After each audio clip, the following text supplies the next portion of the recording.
digestivas, sino también renales y cardiológicas.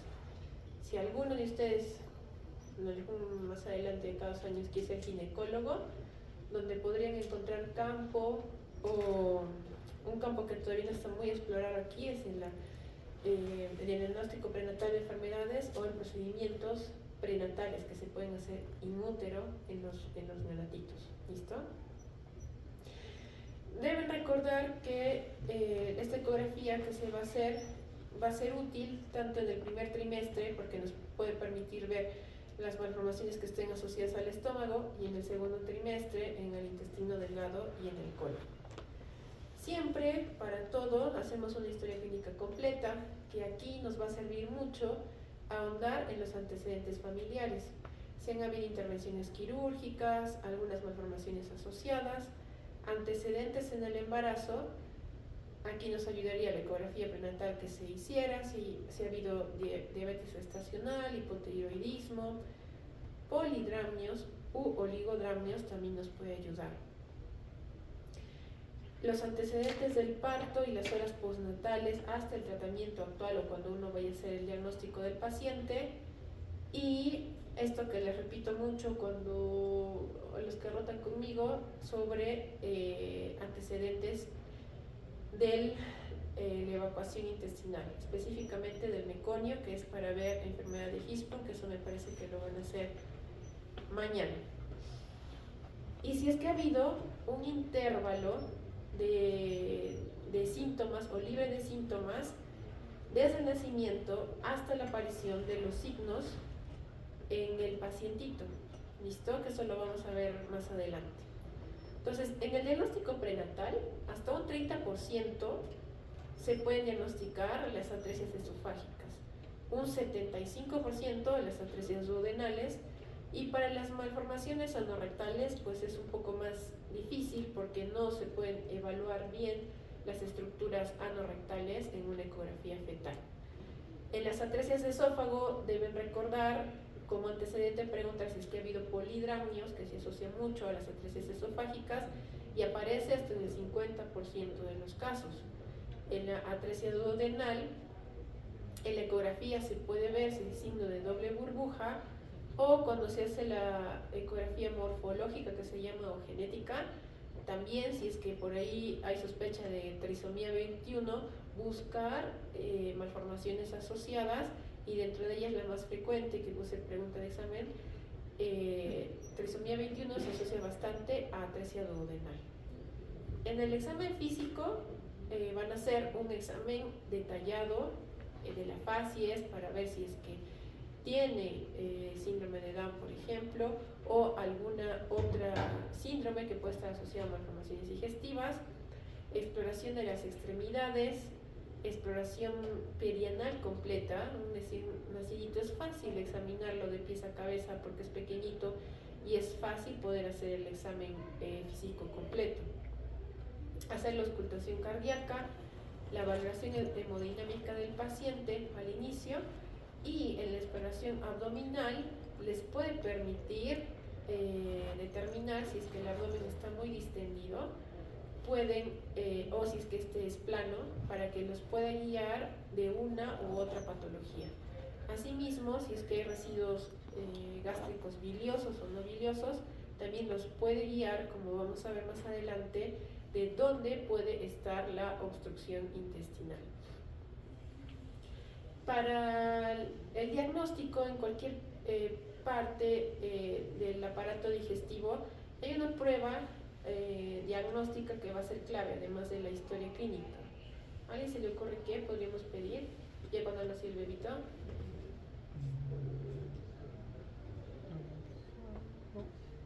A ver, doctor, no sé sus nombres. ¿Qué le pedirías a un niñito que tiene síntomas digestivos, ya sea vómitos biliosos, que no pase la leche? De inicio, ¿qué le pedirías? Imágenes. Una ecografía. ¿Usted, doctor, qué le pediría?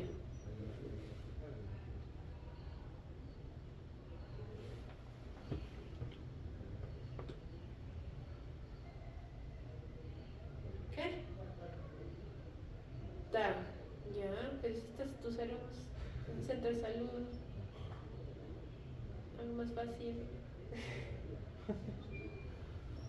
Una eco, ya no está el radiólogo. Y algo más fácil, ¿qué le puedo pedir? A ver, doctorita.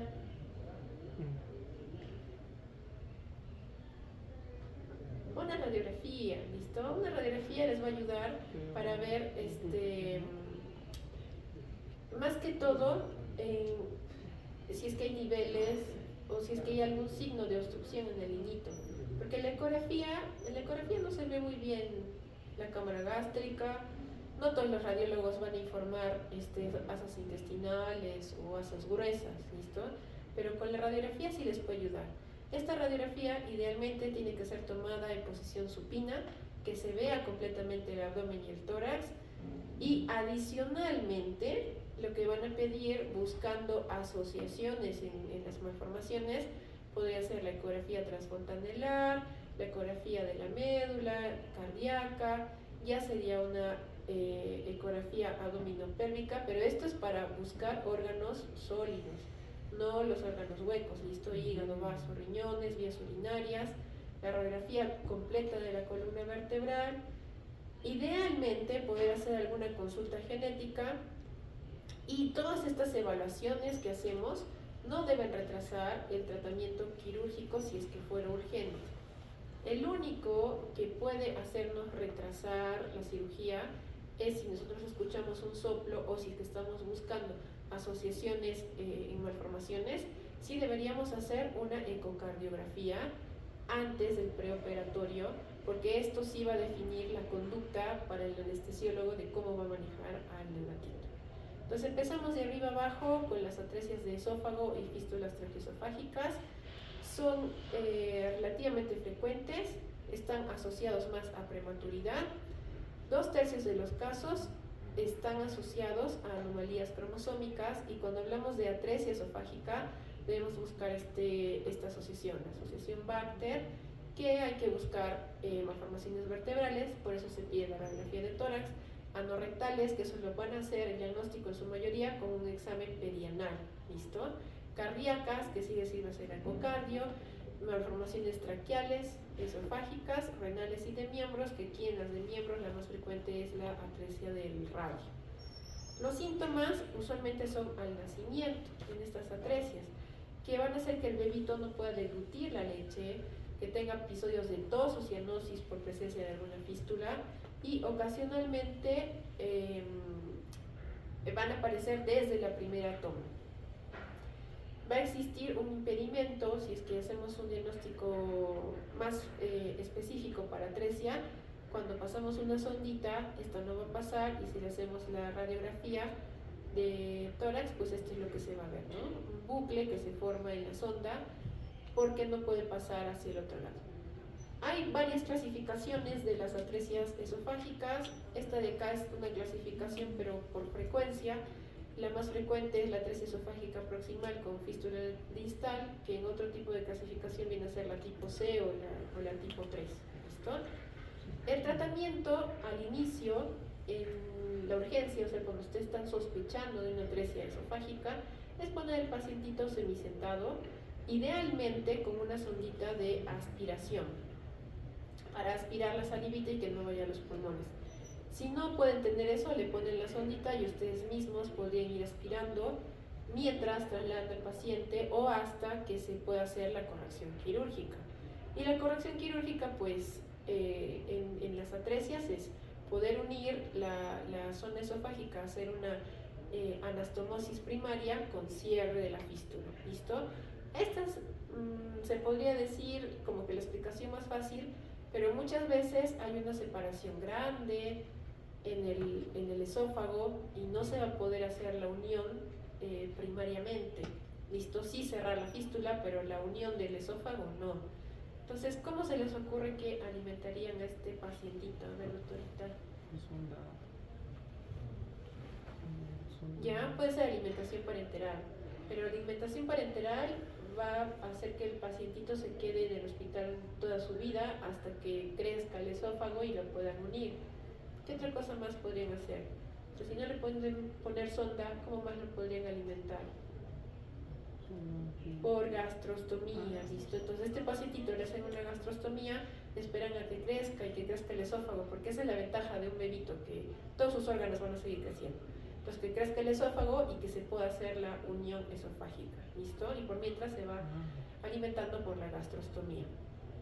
Las complicaciones más frecuentes ya post atresia esofágica o corrección es que esta anastomosis se abra, que la fístula pueda tener una recurrencia, que es raro, pero sí se puede presentar. Y estos pacientes a futuro tienen más riesgo de hacer reflujo gastroesofágico y traqueomalacia. Pero en general tienen un buen pronóstico, pueden recibir una alimentación normal y su crecimiento y desarrollo, si es que la corrección y el diagnóstico se hace tempranamente, va a ser adecuado. Sí pueden haber problemas con la deglución porque al inicio se van a alimentar con sonda y eso trae algunos trastornos sensoriales, pero nada que una buena terapia pueda no solucionar. Si vamos bajando tenemos las atresias o estenosis duodenales. Esta, al igual que la anterior, también es relativamente frecuente, una en 3.000 recién nacidos vivos.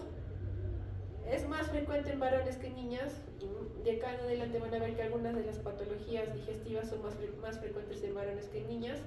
50% están asociadas a otras anomalías y un 30% de todas las atresias tienen trisomía 21. ¿Listo? Por eso es que hay esta asociación, ¿no?, de la atresia duodenal con síndrome de Down.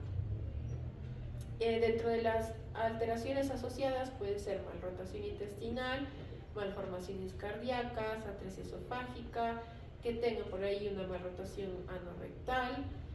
Y los síntomas de una atresia o estenosis van a ser vómitos que pudieran ser generalmente biliosos con distensión gástrica. Y esta distensión gástrica con la distensión del duodeno por la atresia nos va a llevar a un signo, que es el signo de la doble burbuja, que la vamos a ver más adelante. Entonces el diagnóstico va a ser con la radiografía y si es que hay algún paso de gas distal, sí se va a poder ver esas distales, pero si es que la atresia es completa no se va a ver. ¿Cuándo habría vómitos no biliosos en una estenosis duodenal? Doctorita. Ahí vamos a ver.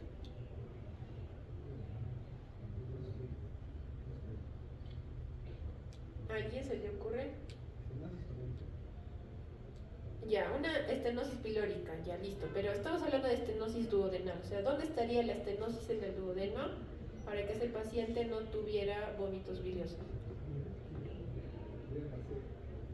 En la primera porción del duodeno, ¿listo?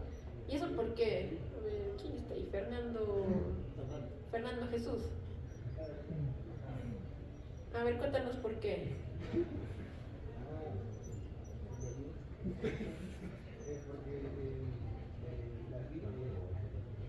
¿Qué? Listo, es por eso, bien, porque el conducto, todos los conductos biliares con los conductos pancreáticos van a desembocar en la segunda porción del duodeno, ¿listo? Entonces, si hay una atresia o una obstrucción que sea más arriba, pues los vómitos que va a tener el pacientito van a ser no biliosos, porque la bilis no va a pasar por ahí, no regresa, ¿listo? Esta es la placa, una placa simple que ustedes pueden ver, signo de doble burbuja sin aire posterior. La obstrucción está en el duodeno, seguramente que es una obstrucción completa porque no hay aire que haya pasado a las demás asas intestinales. Si hacen un contrastado, pues van a encontrar lo mismo, ¿no? La cámara gástrica bien dilatada con un duodeno que también está dilatado. Esta es otra radiografía en la que también podemos ver parecido con el contraste, cámara gástrica dilatada, el duodeno dilatado, pero aquí sí se ve gas distal, ¿listo? O sea que casi debe haber alguna comunicación entre la primera porción del duodeno que está atrésica con la demás parte del intestino. Bien, que esto lo vamos a ver cómo se explicaría más adelante. Acá les traigo un video.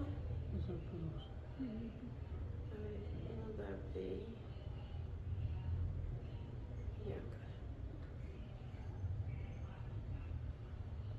Miren, aquí ya hemos pasado el esófago, el estómago. ¿Listo? Estamos en el duodeno.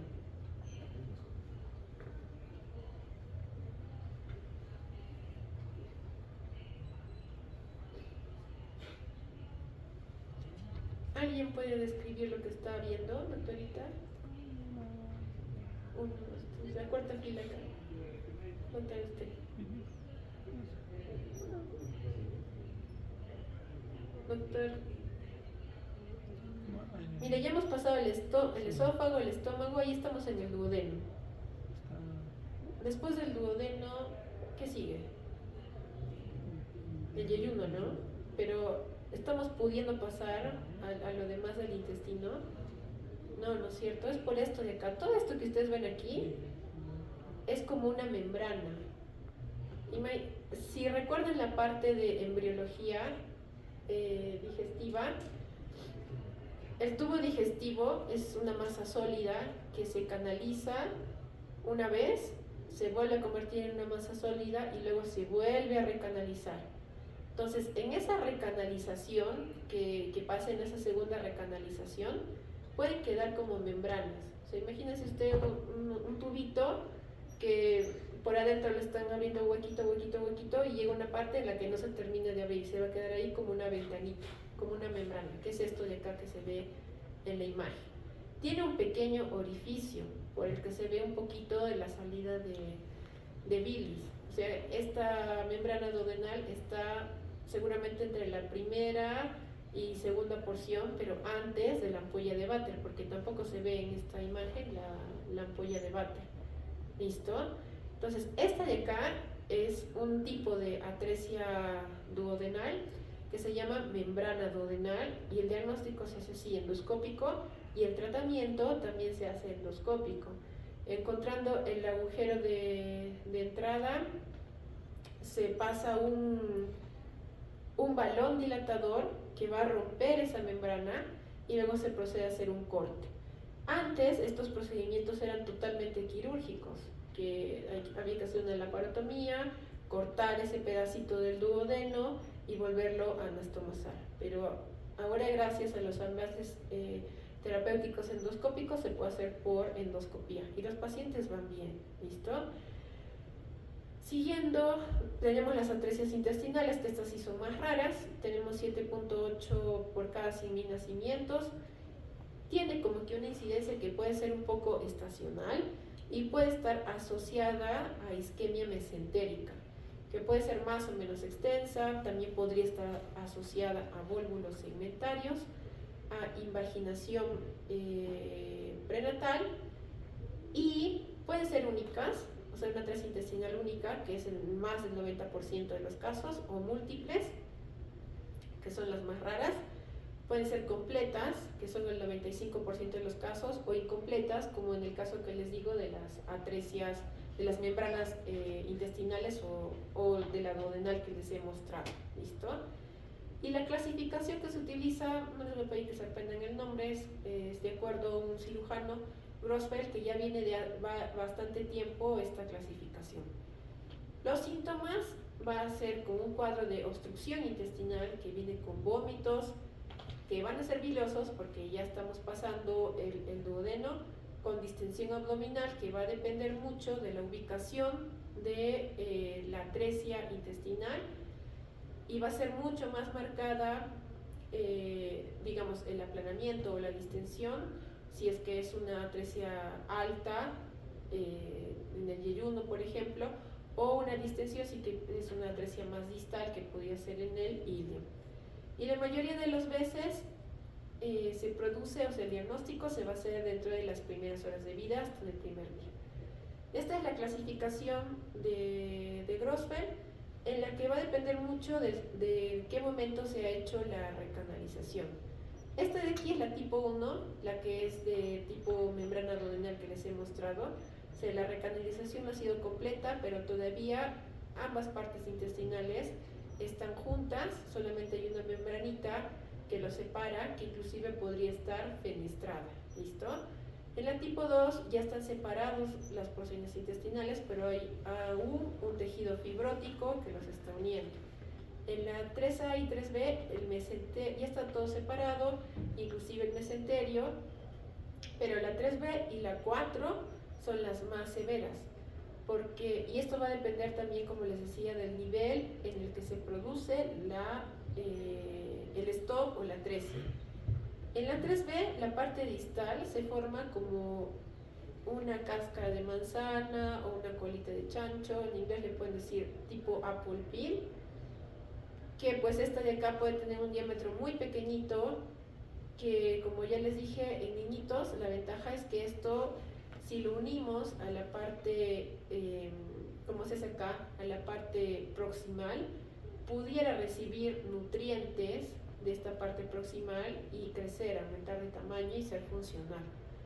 Pero en la tipo 4, estos pedacitos que quedan son todos separados y es difícil de que se pueda hacer una anastomosis. Entonces toda esta parte queda no funcionante en una tipo 4. Entonces estos niños de acá pueden quedar con una falla intestinal, ¿listo? Porque no van a tener todo el intestino para absorber los nutrientes. Luego tenemos a las malrotaciones intestinales, o vólvulos, que esto de las malrotaciones intestinales se van a dar también en la parte embrionaria, cuando el intestino, ¿alguien se acuerda de cómo se desarrolla el intestino biológicamente?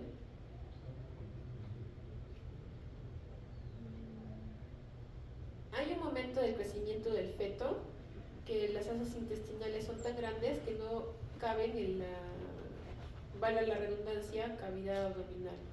Salen hacia el saco vitelino y ahí crecen. Luego tienen que regresar al abdomen y fijarse.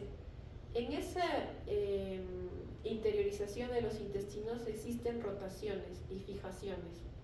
Una de los puntos de fijación son el ángulo de Treis, que si se acuerdan de su anatomía es un ligamento que va a permitir que el intestino delgado pues esté unido a la pared posterior, y la otra fijación es del ciego. ¿Listo? Esos dos reparos anatómicos ustedes siempre tienen que recordarlos, porque en el intestino son los que están fijos: el ángulo de Treis y el ciego. ¿Listo? Entonces, durante esta fase de reacomodación es donde puede ocurrir que no se fije el ángulo de Treis o que no se fije el ciego. Y aquí es donde pueden aparecer diferentes tipos de malrotaciones. ¿Bien? La incidencia es del 1%, es bien infrecuente de las malformaciones digestivas, y la mayoría se van a diagnosticar en el periodo neonatal.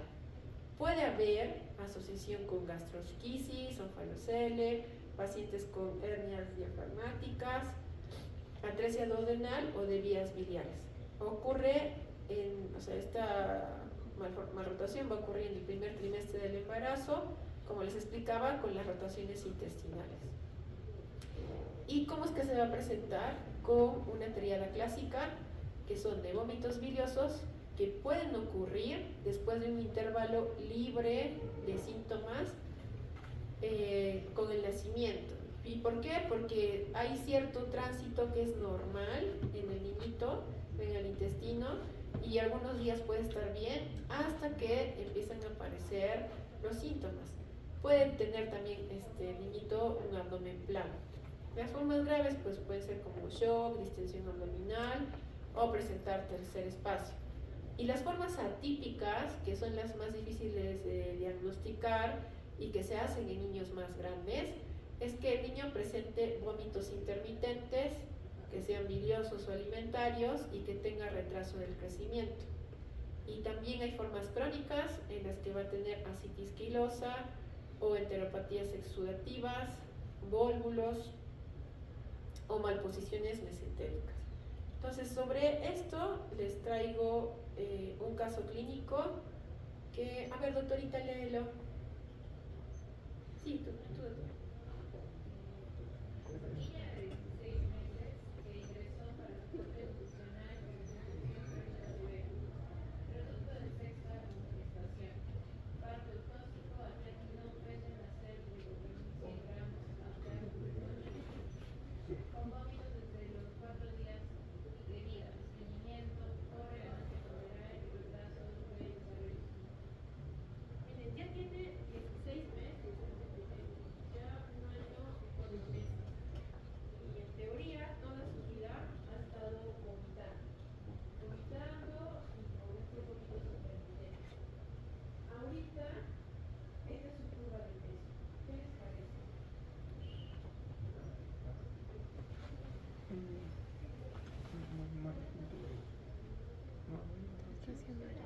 plana. Sí, La azul. Talla es la roja. la del peso es esta. Pues para la talla es la ploma. Y bueno, claramente la talla también ya está viendo más o menos bien, pero de ahí para la edad, no. La firma talla es los pesos, ¿no? Entonces, toda la historia de este pequeñito está aquí, pero a ver, ¿qué sospecharía que preguntar a este paciente?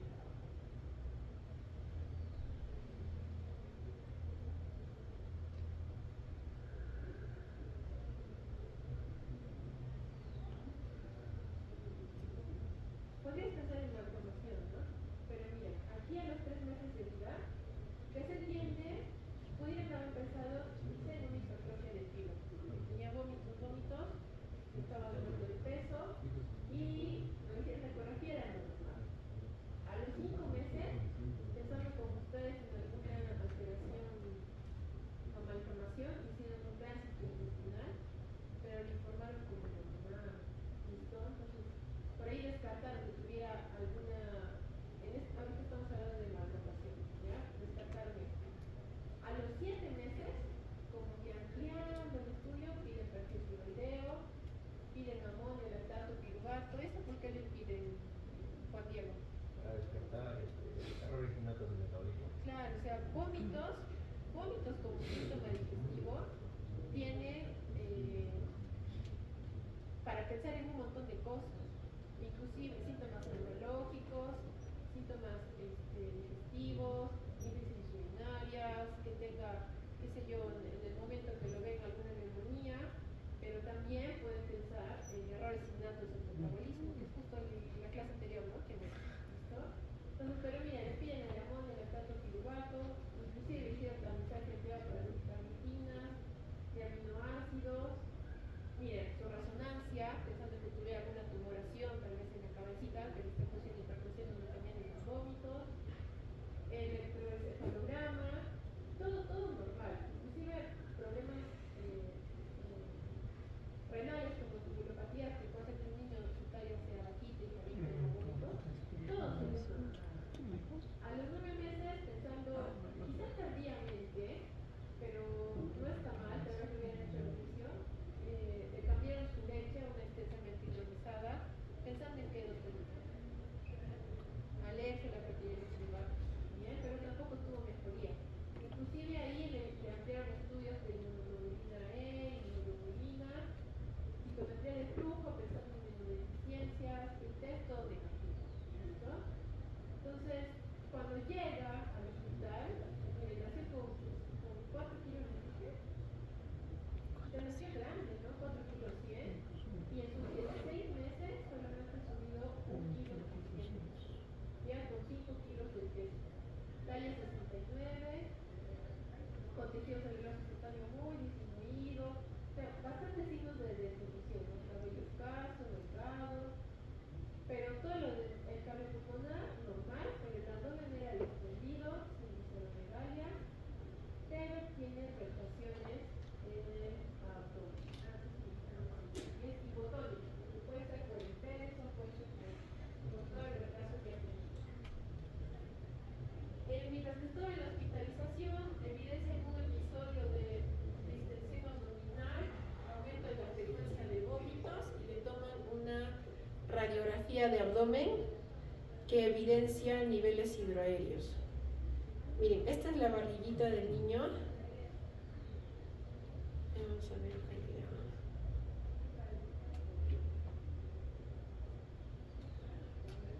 ¿Ven sus asas intestinales cómo se notan? El movimiento peristáltico. Esto se puede denominar como rectaciones. ¿Listos? Y estas rectaciones nos hablan de obstrucción intestinal. También pueden ver los signos de desnutrición. Miren cómo se ve el signo de pliegue, está flaquito. Y esta es la placa que tenemos de este niño, que sí se ven los niveles hidroaéreos, este es de pie, y la distensión de las asas en el decúbito. Entonces, con esta radiografía el niño entra a sala de operaciones, que vamos a ver en un ratito qué hicieron. Pero antes, lo que ustedes tienen que saber es que para las malrotaciones intestinales, los signos que les decía, recordar que el ángulo de Trace está fijado al lado izquierdo, a un lado de la columna. Entonces, cuando ustedes piden un tránsito intestinal, pensando en malformaciones digestivas, específicamente en una malformación intestinal, lo que tienen que buscar es ya su estómago, la primera porción del duodeno, segunda porción, tercera porción. Y aquí vemos la curvita o la fijación del duodeno y yeyuno, que sería el ángulo de Trace. Esta unión se va a encontrar más o menos a la altura de la L4, bueno, le ponen ahí L1, perdón, y al lado izquierdo. ¿Listo? Tiene que estar al lado izquierdo. Esta es la radiografía contrastada del paciente que le hacen a los 4 meses y que dijeron que era normal. Ustedes ven el estómago, ven el duodeno, que este duodeno tampoco es normal. Si ustedes ven esta imagen de acá, es un tubito, se puede decir así, que todo el diámetro está bien distendido, pero acá no, hay zonas como de estrecheces.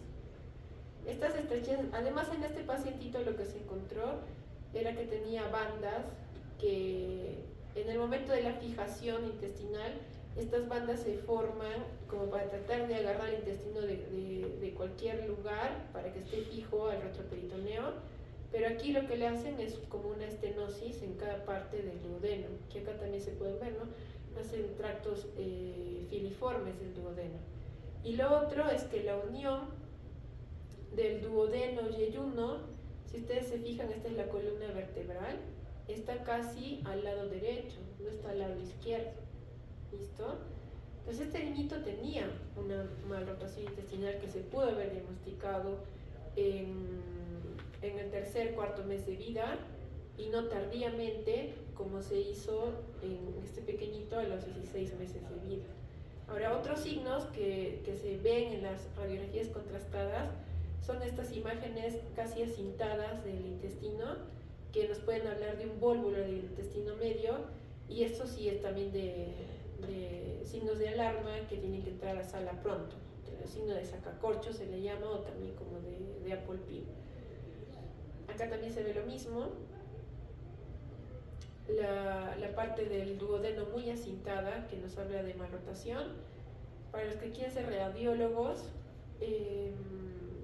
una ecografía Doppler también nos puede ayudar, porque las arterias mesentéricas y la vena mesentérica van a estar en el lado incorrecto de la ecografía que ustedes hacen, y además se puede ver como esta imagen en espiral que nos habla de la torsión de la vena mesentérica.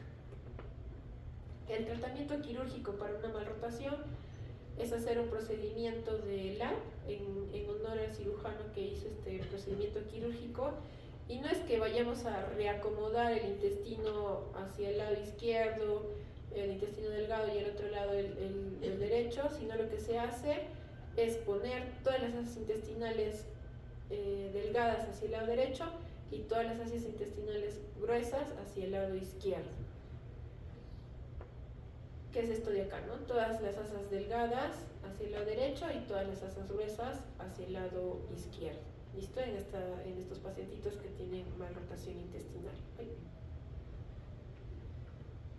Y finalmente tenemos a las malformaciones anorrectales. Malformaciones anorrectales son las más frecuentes, o sea, hemos ido de arriba abajo, pero esta de aquí abajo es las más frecuentes que ustedes van a poder ver en pacientitos. 25% de todas las malformaciones digestivas, una de cada 5.000 recién nacidos vivos.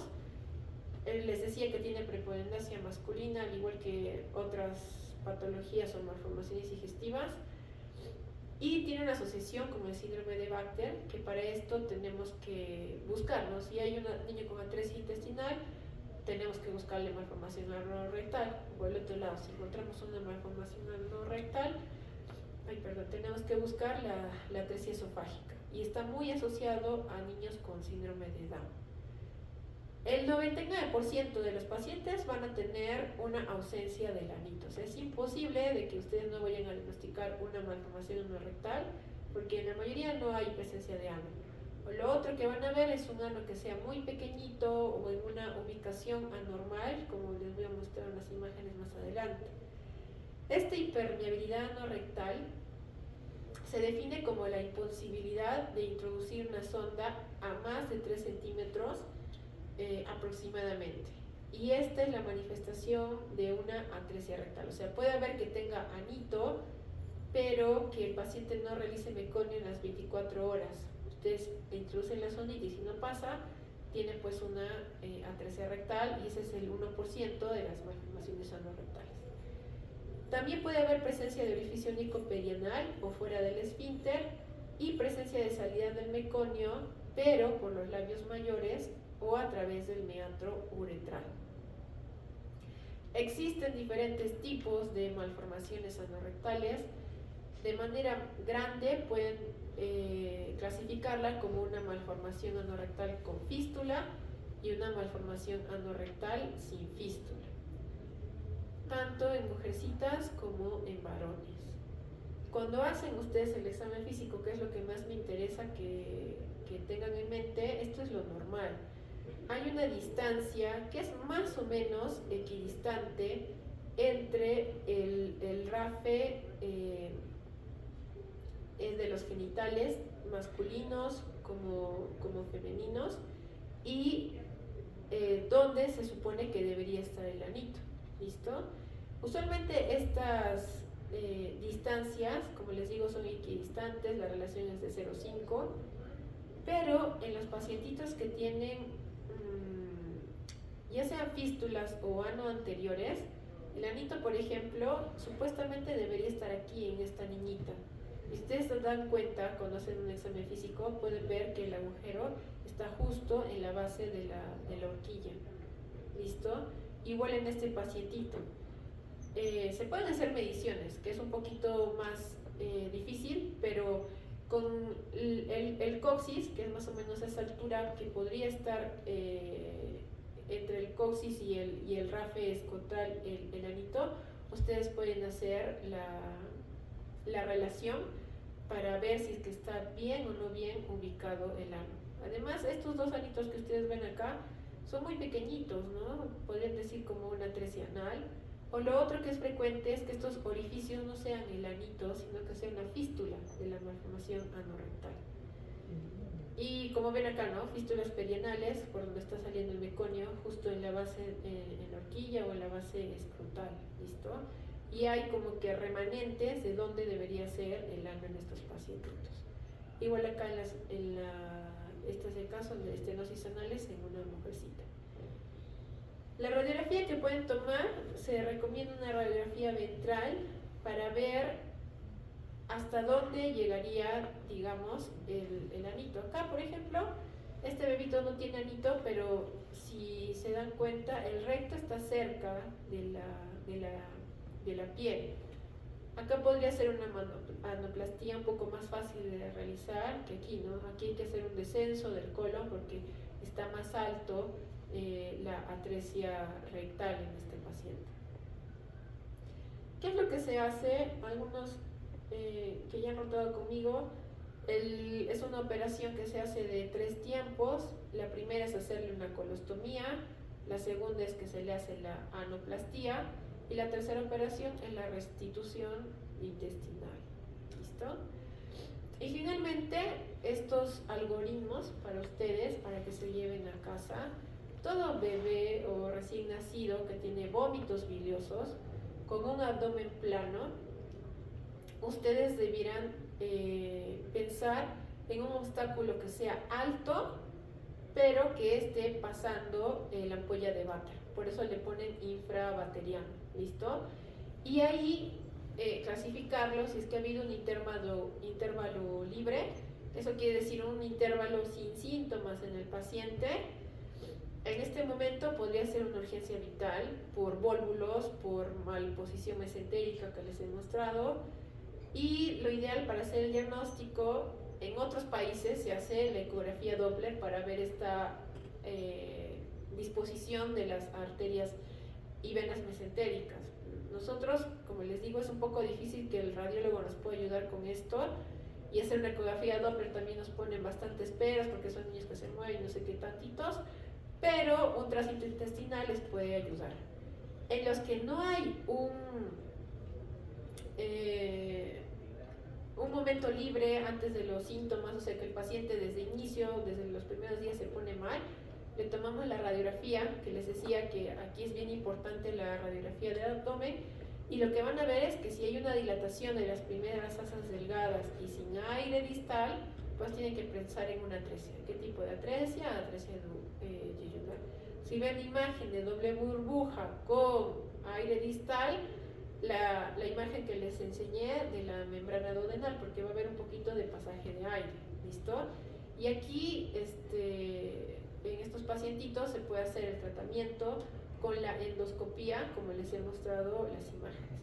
Pero si tienen la imagen de doble burbuja y no hay aire distal, pues hablamos de una atresia duodenal completa, y aquí sí el tratamiento es quirúrgico.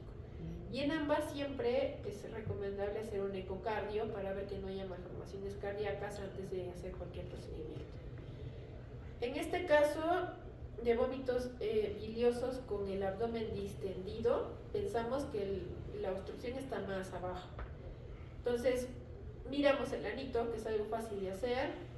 Si no hay anito, pues es una malformación anorrectal, pero si el ano está permeable, debemos verificar que si es que hay alguna opacificación baja colónica o ilial. Estos ECA que no les he hablado, microcolon, que son más raros, ¿listo? Que es en la formación, el colon no se va a formar, no va a tener las austras grandes, y esto puede ser secundario a una atresia ilial, porque no pasa el alimento, entonces no hay cómo nutrir y cómo hacer trabajar a ese intestino, ¿listo? El ilio meconial, pensamos en fibrosis quística, o si es que hay una disparidad de calibre en el colon, como van a ver mañana, pensamos en enfermedad de Hirschsprung, ¿listo? Y más raro son las atresias colónicas, que por eso no las he traído aquí, ¿bien? Y vómitos alimentarios neonatales, que también empiezan desde el inicio, de que nace el bebito, pero como son alimentarios, ya les había explicado, pensamos en una obstrucción suprabacteriana, o sea que esté sobre la ampolla de váter. Con imagen de doble burbuja, pensamos en una atresia pilórica. Con imagen de burbuja única, en atresia duodenal que sea suprabacteriana, como les había explicado. Que solo haya dilatación gástrica con aire distal, pensamos en membranas antrales o diafragma antral. Y si es que hay un intervalo libre de síntomas, ahí va lo que les decía su compañero, que las estenosis pilóricas o estenosis hipertrófica de píloro se van a presentar después de los 15 días de vida, no se presentan al inicio. Entonces aquí podríamos pensar en hacer diagnóstico con una ecografía, como se hizo en el pequeñito, y pues nos va a ayudar para hacer el diagnóstico de esta estenosis pilórica. Bien, si tuvieran alguna pregunta.